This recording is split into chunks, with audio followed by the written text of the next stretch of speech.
The Decision 2022 Before You Vote debate focused on key issues. The first, inflation. Our oil reserves do not exist to win midterms. They exist to help this country in an emergency or in the midst of a storm. You know, she supported a plan to put a $10.25 tax per barrel of oil, which would have been 35 cents per gallon more for everyone listening here today. We can't do that kind of crazy stuff. Rubio and Demings then began to go back and forth, picking at what each had accomplished. On the other hand, have helped save millions of jobs. We're going to move on. And by the way, the lying This unfolding less than 10 minutes into the debate. Other key points of the night included discussions around abortion. Now, as a police detective who investigated cases of rape and incest, no, Senator, I don't think it's okay for a 10-year-old girl to be raped and have to carry the seed of her rapist.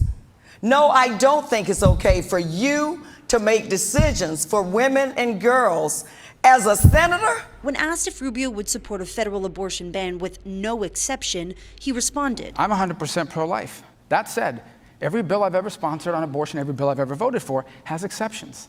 Every one of them does, because that's what can pass, and that's what the majority of people support. On the issue of gun laws, the two candidates got heated. Congresswoman Demings said more needs to be done, getting AR-15s out of the hands of dangerous people, many of them 18 and under, as seen in Uvalde and Parkland.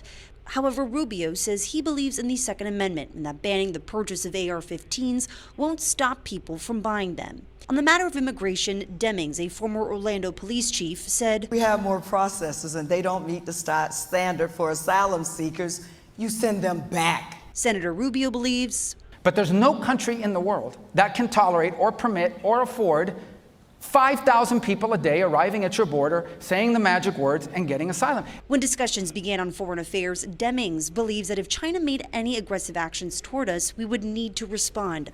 Rubio received applause from the audience after saying American manufacturing needs to be returned to the states. Both left the debate with final comments. Because I have a record of not just identifying the problems, but fixing it. And my opponent has been in Congress now for half a decade and has never passed a single piece of legislation into law. The last couple of things the senator said were just not true. I just happen to believe that every person, regardless of who they are, deserves the opportunity to succeed, deserves the opportunity to make it. The senator will pick and choose winners and losers based on their ability to pay to play. I'm Sophia Hernandez reporting.